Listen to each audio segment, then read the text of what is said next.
We got a question in our community about teaching receptive language skills to an early learner. This member had tried a few different strategies that weren't working. So, how do we teach receptive language skills and discrimination to our learners?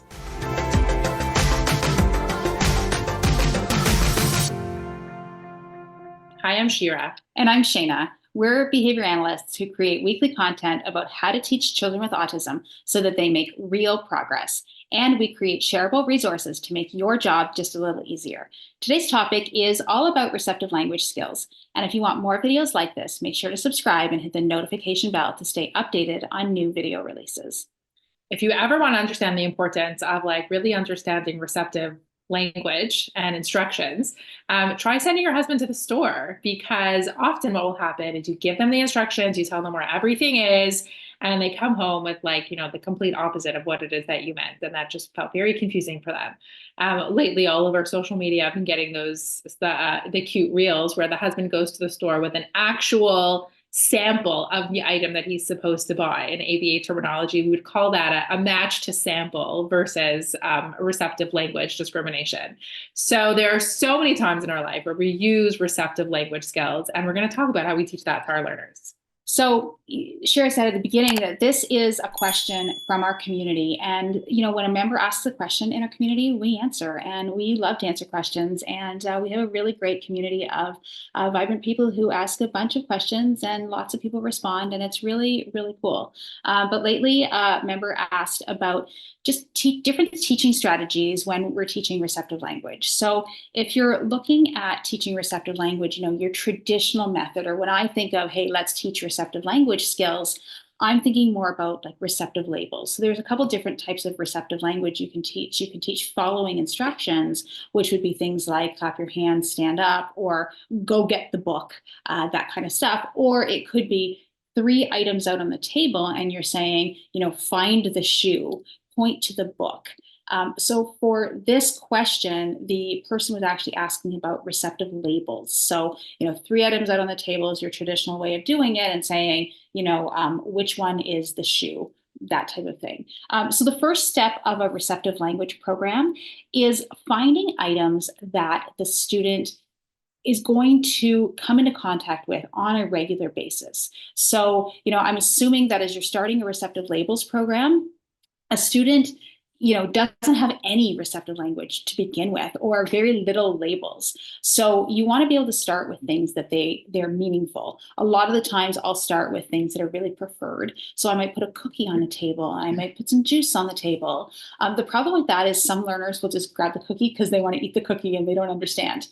So if that doesn't work, because sometimes it doesn't, then I would go to, okay, let's look at the labels of just things, functional items in their environment.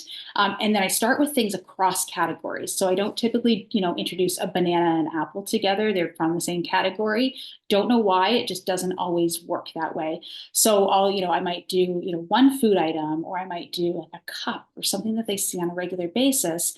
And then, something else like shoe, for instance. But I also stay away from teaching things that sound similar. So, teaching shoe and teaching juice, the ooh, sounds a lot the same. So, cup and shoe are fine, but juice and shoe might not fly. So if the student, sees a picture of their sippy cup and labels it juice, then call it juice and get rid of the shoe and teach something else as your first, as another first label. So, you're teaching across, 3 operants at once. Sometimes I'll reduce the array to 2, but I never just teach one item at a time. And the reason I don't do that is because of overgeneralization.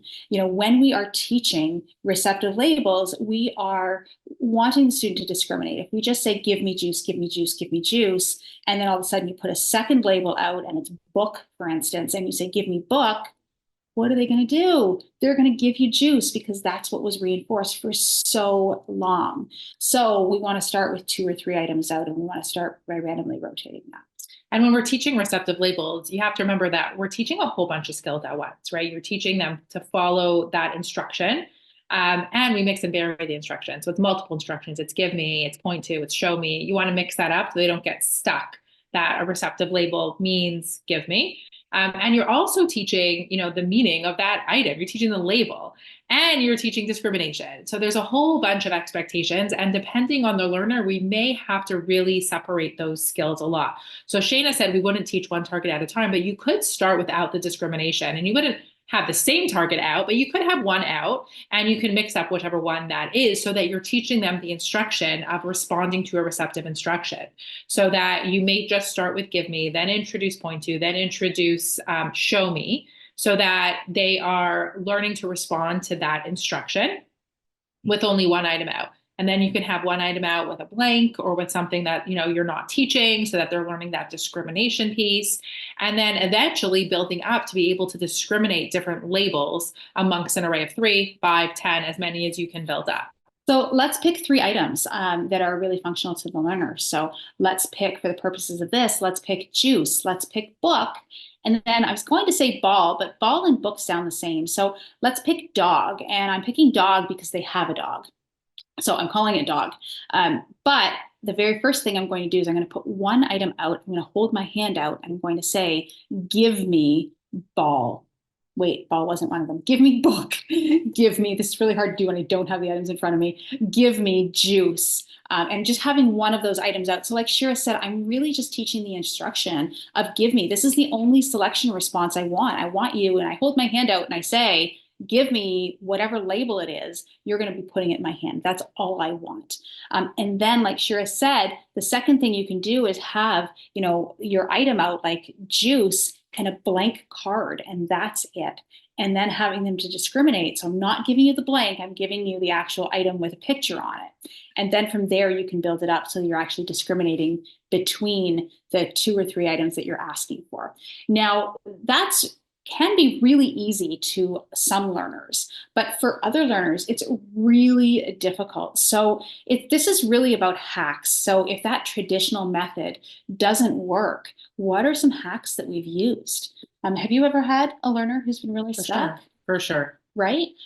So a few things that I've done is I've had one learner who actually was able to follow directions, but they weren't able to pick up receptive labels. So they were able to follow receptive directions, like clap your hands. I can say build with blocks and have blocks in front of them. They can build, read a book. They can do that, but they can't say give me book. So what we did is we actually built in the directions to the items. So we taught this learner build blocks, just the instruction, build blocks, and he was able to build blocks, read book, and he opened the book and read it.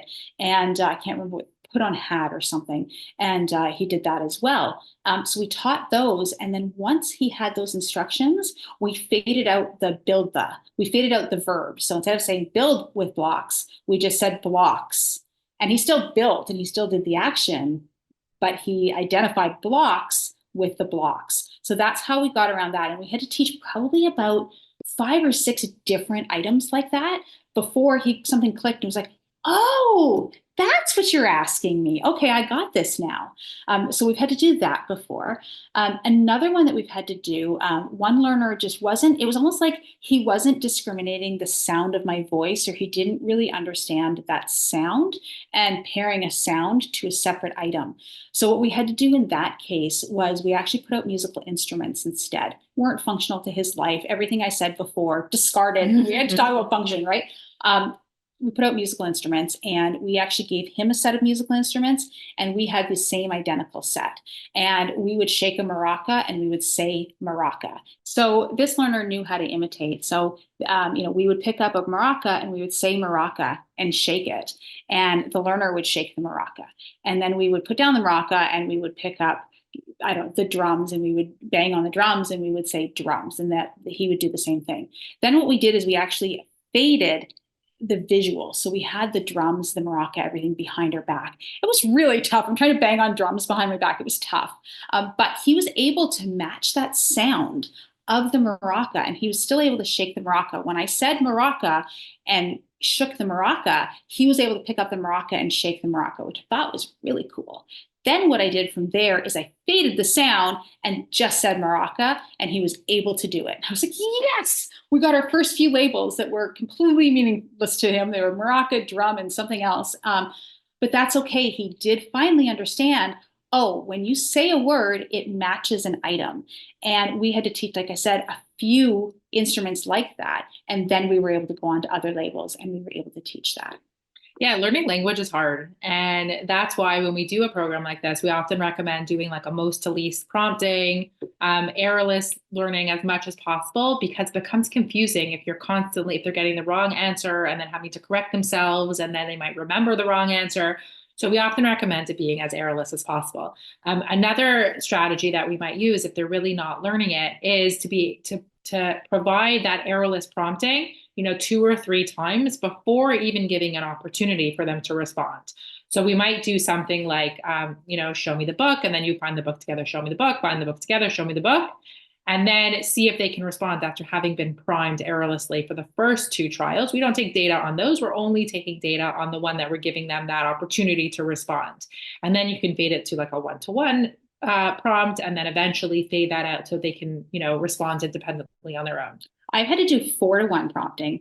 Sherry's like, oh, 2-to-1, that's me. I'm like, oh, that's a fast learner. I had to do 4 errorless trials to 1, let's see. And I had to do that over and over and over again with some learners. With receptive language, you may not need to go that in depth. Maybe it's just a matter of the fact that they don't really understand that that cup represents juice because they're used to getting their juice in another cup. And maybe they need to learn how to match non-identical items because they need to know that juice is juice is juice, or a cup is a cup is a cup, a book is a book is a book. So, what you can do is you can do a matching program, and instead of just holding up a card or holding up an item and saying match, hold up the item and say match cup, match book, match shoe. And once they're able to match, then maybe you can hold up, the item and say shoe, and they have to give you the shoe. So they're doing it in a different format. And then you just don't hold up the item and you just hold out your hand and say shoe and see if they can do it that way. So there are different ways to get creative with receptive labels, but it can be tough. And the nice thing about doing it that way is that even though they're matching, you're still saying the label so that they're getting all that exposure with the word. And we know that's how language develops. And another way that you can just keep exposing them to this receptive language is through play. Anytime that they're doing a preferred routine and they're motivated, you could just throw in this instruction so that they're learning to go get their, favorite toy, or to build the block, or to do something that they're going to do anyway, even if it's not a completely clean trial. Just pairing it with that language so that they're hearing that language at the same time as them actually doing something, it really builds up that, that kind of errorless teaching and experience.